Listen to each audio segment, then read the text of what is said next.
whispering about a fascinating medical condition, and I hope you find it interesting.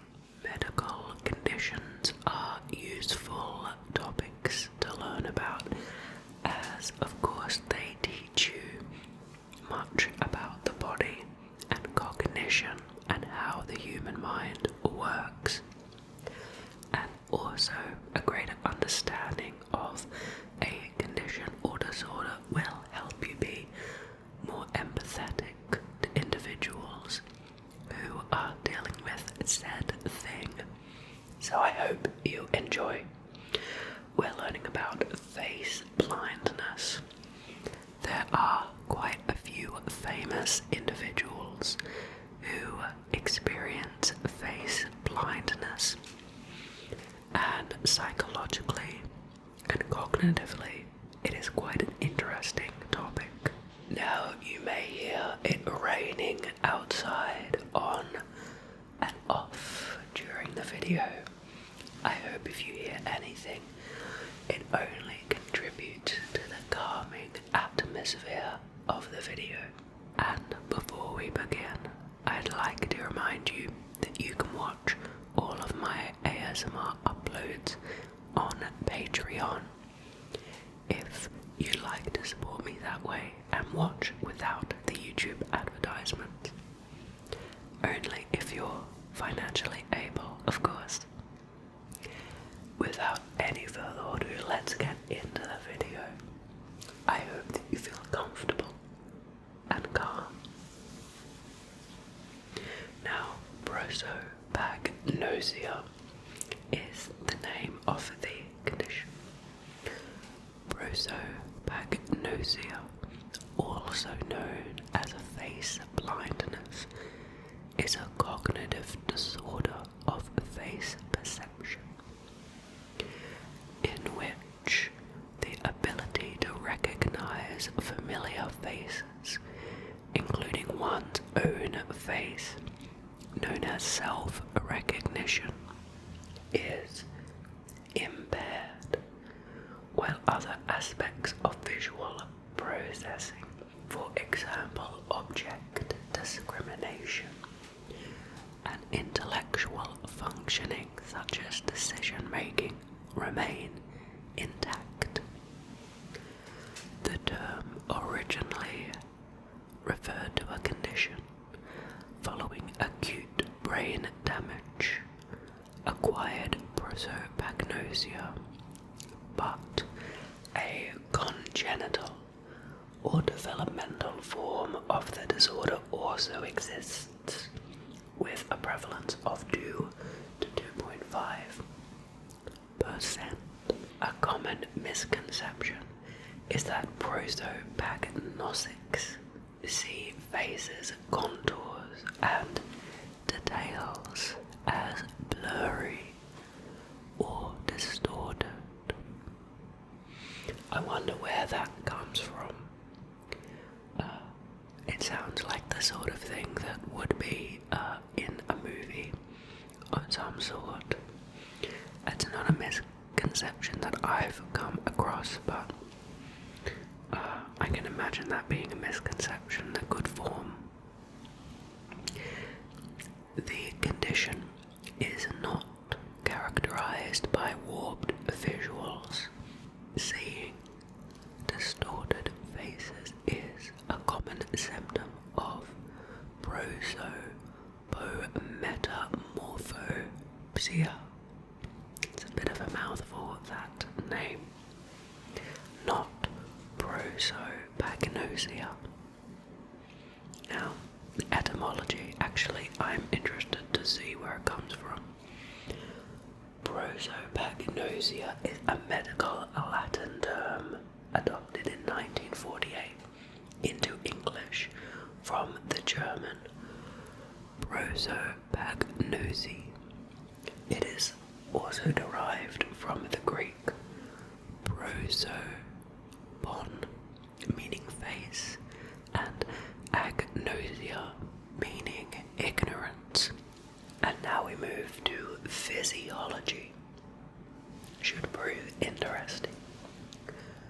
brain area usually associated with prosopagnosia is the fusiform gyrus, which activates specifically in response to phases. The functionality of the fusiform gyrus allows most people to recognize faces in more detail than they do similarly complex inanimate objects. Oh, that makes sense from an evolutionary perspective, that we naturally can see more detail. I imagine that's because it was more important for us to be able to tell the difference between people than the difference between inanimate objects. For those with prosopagnosia, the method for recognizing faces depends on the less sensitive object recognition system. The right hemisphere fusiform gyrus is more often involved in familiar face recognition than the left. It remains unclear whether the fusiform gyrus is specific for the recognition of human faces, or if it is also involved in highly trained visual stimuli. Under normal conditions, prosopagnosic patients are able to recognize facial expressions and emotions. Okay, that is interesting.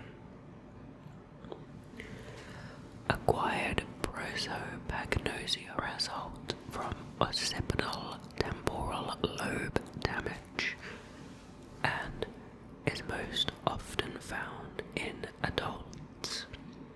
It is subdivided into apperceptive and associative prosopagnosia. Degenerative prosopagnosia is a form of acquired prosopagnosia that stems from a degenerative disease such as Parkinson's, Alzheimer's, or posterior cortical atrophy. In congenital prosopagnosia, a person never adequately develops the ability to recognize faces and areas such as the right fusiform gyrus are undeveloped, likely due to a genetic predisposition. Prosopagnosia as a whole tends to last throughout one's life. This is especially true of congenital prosopagnosia. Now, what treatment options are there exactly? Well, there are no widely accepted treatments, though there have been several attempts at remediation. No therapies have demonstrated lasting improvements. Across a group of prosopagnosics, prosopagnostics often learn to use piecemeal or feature-by-feature recognition strategies. This may involve secondary clues such as clothing, gait, hair color, skin color, body shape, and voice. And what are the implications of this disorder? Well, because the face seems to function as an important identifying feature in memory, it can be difficult for prosopagnostics to keep track of information about people and socialize normally. Wow, that is something that I did not consider at all. I guess this goes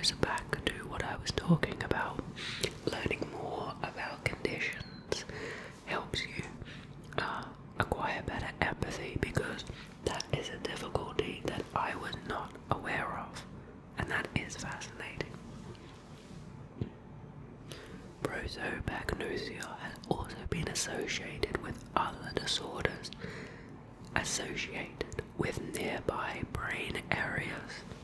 Left hemianopsia, which is the loss of vision from the left side of space associated with damage to the right occipital lobe, and achromatopsia, a deficit of color perception, often associated with unilateral or bilateral lesions in the temporo-occipital junction, and topographical disorientation, a loss of environmental familiarity and difficulty in using landmarks associated with lesions in the posterior part of the parahippocampal gyrus and the anterior part of the lingual gyrus of the right hemisphere. Now, we talked briefly before about the types, and we didn't really go into the different types or what they meant, so let's do that now. Starting with apperceptive. Apperceptive prosopagnosia has typically been used to describe cases of acquired prosopagnosia, with some of the earliest processes in the face perception system. The brain areas thought to play a critical role in apperceptive prosopagnosia are right occipital temporal regions. People with this disorder cannot make any sense of faces and are unable to make same different judgments when presented with pictures of different faces. They cannot recognize familiar or unfamiliar faces. In addition, apperceptive subtypes of prosopagnosia struggle to recognize facial emotion, but some can recognize people by non-face clues such as clothing, hairstyle, skin color, or voice. Apperceptive prosopagnosia is believed to be associated with impaired fusiform gyrus, like we were talking about before. Experiments on the formation of new face detectors in adults on face-like stimuli, learning to distinguish cats' faces, indicate that such new detectors are formed not in the fusiform but in the lingual gyrus. I'm not really sure what the scientists mean by the formation of new face detectors in adults, so I might have to look into that later. Now to associative. Associative prosopagnosia has typically been used to describe cases of acquired prosopagnosia with spared perceptual processes but impaired links between early face perception processes and the semantic information humans hold about people in our memories. Right anterior temporal regions may also play a critical role in associative prosopagnosia. People with this form of the disorder may be able to tell whether photos of people's faces are the same or different and derive the age and sex from a face, suggesting they can make sense of some face information, but may not be able to subsequently identify the person or provide any information about them, such as their name, occupation, or when they were last encountered. Associative prosopagnosia is thought to be due to impaired functioning of a different gyrus, the parahippocampal gyrus. And now to developmental. Developmental prosopagnosia, also called congenital prosopagnosia, is a face recognition deficit that is lifelong, manifesting in early childhood and cannot be attributed to acquired brain damage. While developmental prosopagnosia begins early in life, many people do not realize that they have DP until later in their adult lives. A number of studies have found functional deficits in DP both on the basis of EEG measures and fMRI. It has been suggested that a genetic factor is responsible for the condition. I do wonder if the reason that people don't notice until being an adult is that perhaps they intuitively develop coping mechanisms to recognize important figures, such as parents, grandparents, and the nuclear family, and then when they're exposed to a greater volume of people and have to make new social networks and connections, like at university for example, I can imagine that being a kind of stepstone or milestone where they could suddenly figure out that they don't have the same skills or abilities that their peers have to recognize each other, I guess. That would be one theory that I might hold about how it's possible for them not to realize until adulthood. The term hereditary prosopagnosia was introduced if DP affected more than one family member, essentially accenting the possible genetic contribution of this condition.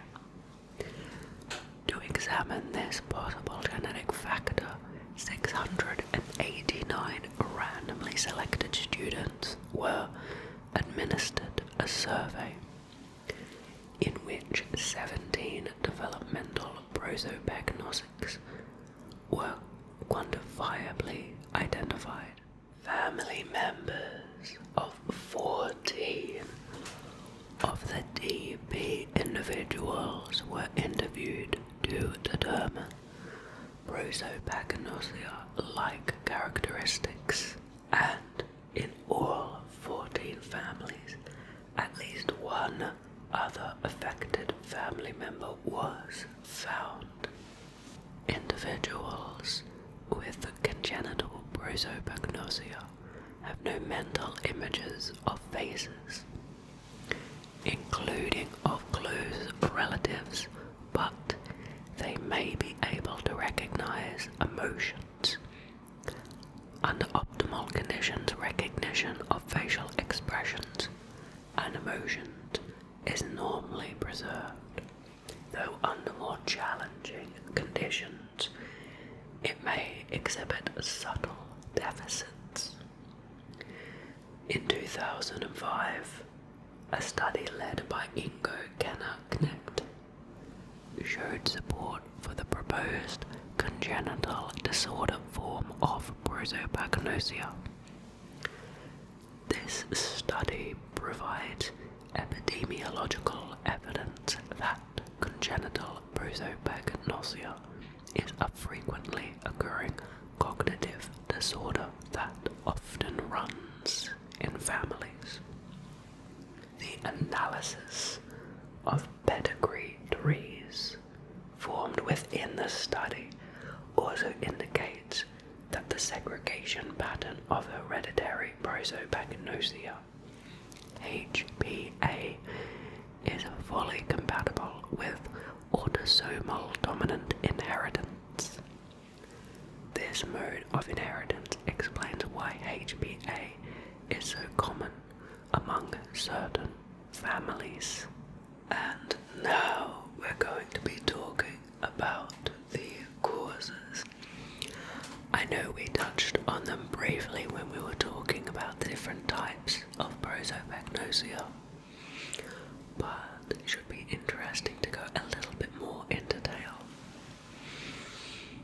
Prosopagnosia can be caused by various lesions in various parts of the inferior occipital regions, as we talked about before, such as the occipital face area, also the fusiform gyrus, the fusiform face area, and the anterior temporal cortex. Positron emission tomography, PET, and fMRI scans have shown that in individuals without prosopagnosia, these areas are activated specifically in response to face stimuli. The inferior occipital areas are mainly involved in the early stages of face perception, and the anterior temporal structures integrate specific information about the face, voice, and the name of a familiar person. Acquired prosopagnosia can develop as the result of several neurologically damaging causes.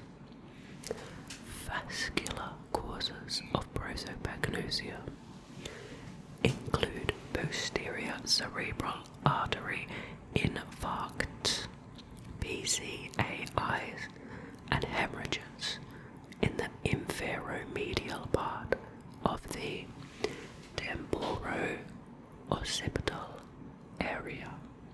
These can be either bilateral or unilateral, but if they are unilateral, they are almost always in the right hemisphere. Recent studies have confirmed that right hemispheric damage to the specific temporo-occipital areas mentioned above is sufficient to induce prosopagnosia. MRI scans of patients with prosopagnosia showed lesions isolated to the right hemisphere, while fMRI scans showed that the left hemisphere was functioning normally. Unilateral left temporo-occipital lesions result in object agnosia that spare face recognition processes. Although a few cases have been documented where left unilateral damage resulted in prosopagnosia, it has been suggested that these face recognition impairments caused by left hemisphere damage are due to a semantic defect blocking retrieval processes that are involved in obtaining person-specific semantic information from the visual modality.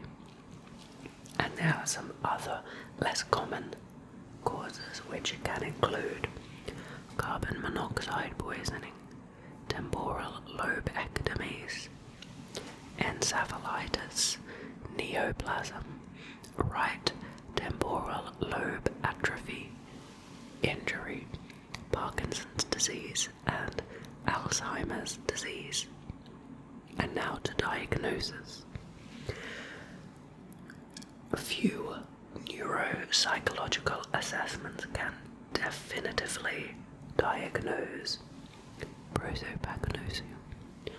One commonly used test is the famous faces test, where people are asked to recognize the faces of famous people.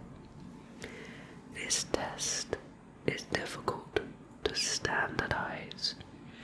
Neuropsychologists also used the Benton facial recognition recognition test, BFRT, to assess face recognition skills. Subjects are presented with a target face above 6 test faces and asked to identify which test face matches it. The images are cropped to eliminate hair and clothes, as many people with prosopagnosia use hair and clothing cues to recognize faces. For the first 6 items, only one test face matches the target face.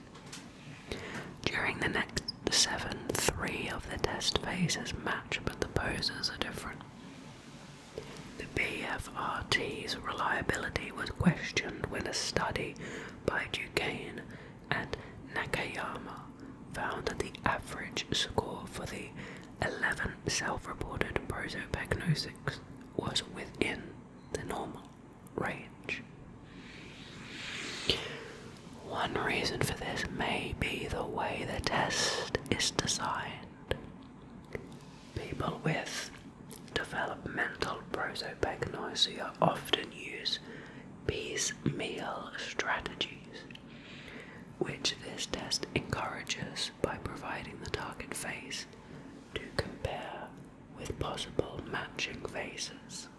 As the test increases in difficulty, more and more facial features become obscured due to positioning and lighting, leading normal control subjects to rely on the exact same strategy of looking for individual features to match with the target face. That does sound like a significant issue in the methodology.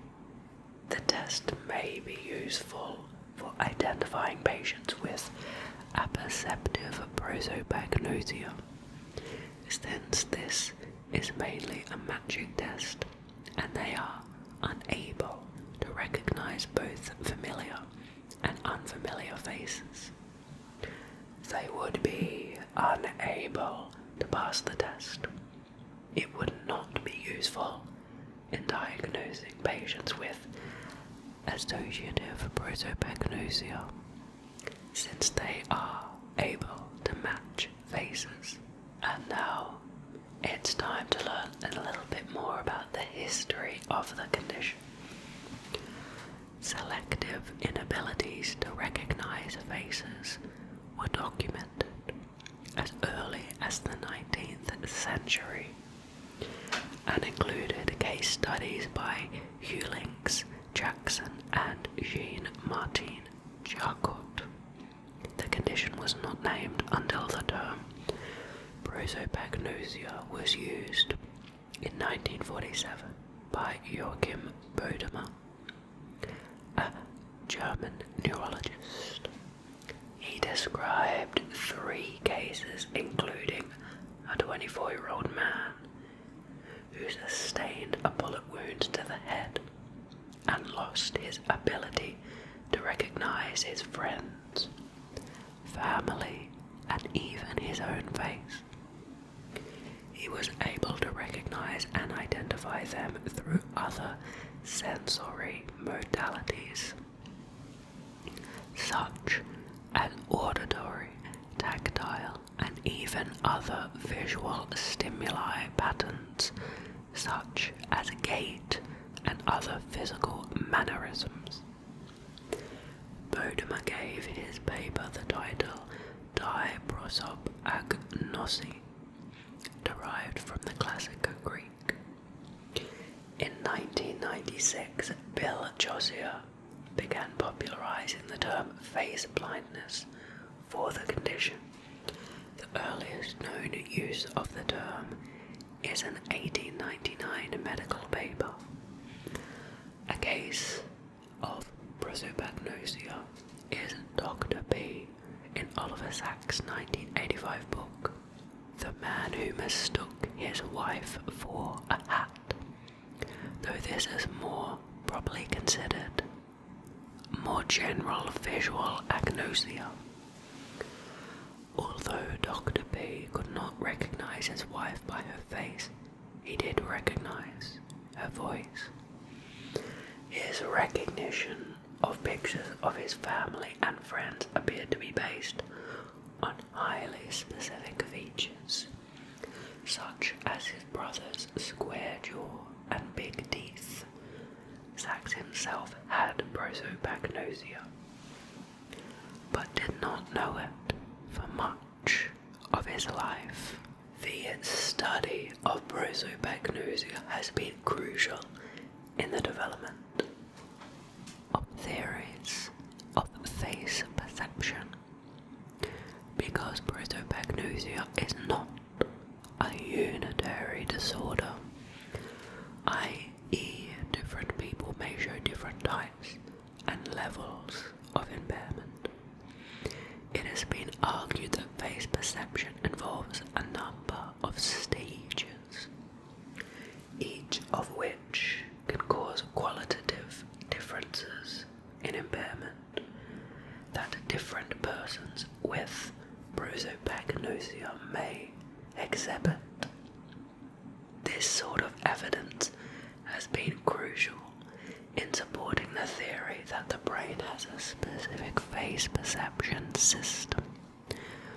Most researchers agree that the facial perception process is a holistic rather than featural, as it is for perception of most objects. A holistic perception of the face does not involve any explicit representation of local features like the eyes, nose and mouth, but considers the face as a whole. As the prototypical face has a specific spatial layout, eyes are always above the nose, a nose above the mouth. It is beneficial to use a holistic approach to recognize individual / specific faces from a group of similar layouts. This holistic processing of the face is exactly what is damaged in prosopagnosics. They can recognize the specific spatial layout and characteristics of facial features, but cannot process them as an entire face. This is counterintuitive to many people, as not everyone believes faces are special or perceived differently from other objects. Evidence suggests that other visual objects are processed in a holistic manner. For example, dogs in Dog Experts, but the size of these effects is smaller and they are less consistently demonstrated than with faces. A study by Diamond and Carey found this to be true by performing tests on dog show judges. They showed pictures of dogs to the judges and to a control group, and then inverted the pictures and showed them again. The judges had a greater difficulty recognizing the dogs once inverted compared to the control group. The inversion effect, the increased difficulty in recognizing a picture once inverted, was shown to be in effect. It was previously believed that the inversion effect was associated only with faces, but this study found that it may apply to any category of expertise. It has also been argued that prosopagnosia is a general impairment in understanding how individual perception components make up the structure or gestalt of an object. Psychologists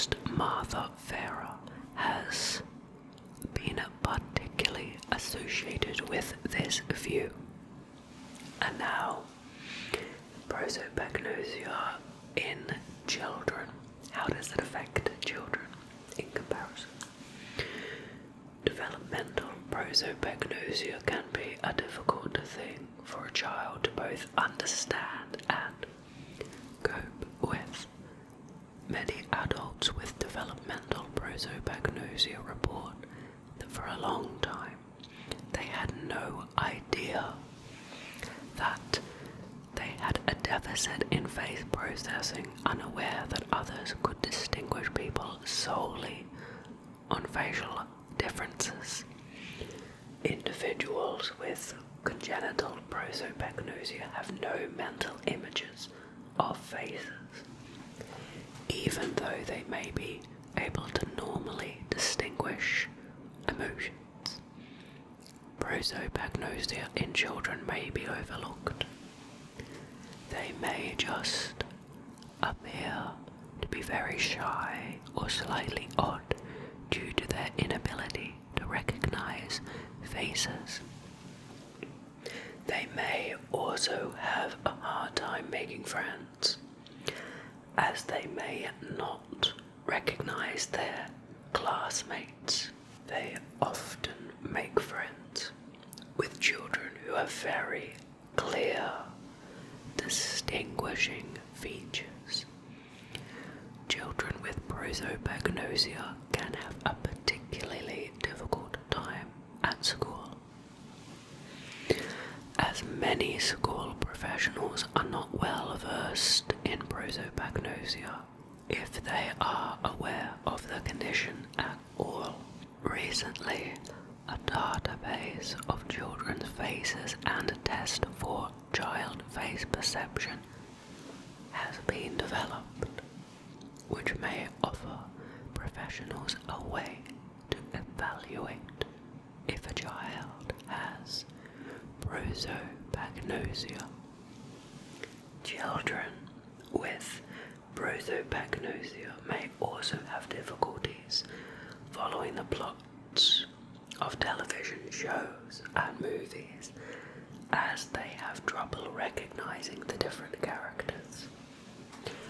They tend to gravitate towards animation, in which characters have simple but well-defined characteristics, tend to wear the same clothes, and may have a skin of strikingly different colors, and may even belong to different species. That makes so much sense to me. Wow. Prosopagnosic children even have a hard time in telling family members apart or recognizing people out of context. For example, a teacher in a grocery store. Some have difficulty recognizing themselves in group photographs. Prosopagnosia, particularly in children, poses a special risk of danger, as the inability to accurately recognize familiar faces or the misidentification and lack of fear of strangers can put the child in an unsafe situation. That point at the end there was another that I hadn't really thought about as a potential complication, and I wonder, do you know anyone with this condition? Have you ever considered the implications of what it might be like? I certainly hadn't really done that much before researching and filming this video, and I hope that you found this interesting, informative, and might help you have a tad bit more empathy towards people with this condition if you had not heard of it before or thought about it. Thank you very much for watching. I hope that my voice helped you feel calm and relaxed, and I hope that you can take some of my calm energy with you onto whatever it is you're going to do now. Whether it is relax, go to sleep, work, study, play a video game, clean the house, anything at all. I know I use ASMR in a variety of different contexts, so I'm glad you took this time for yourself to relax in an ever complicated and busy world. Thank you so much for watching. I will see you again in another video very soon. Bye bye.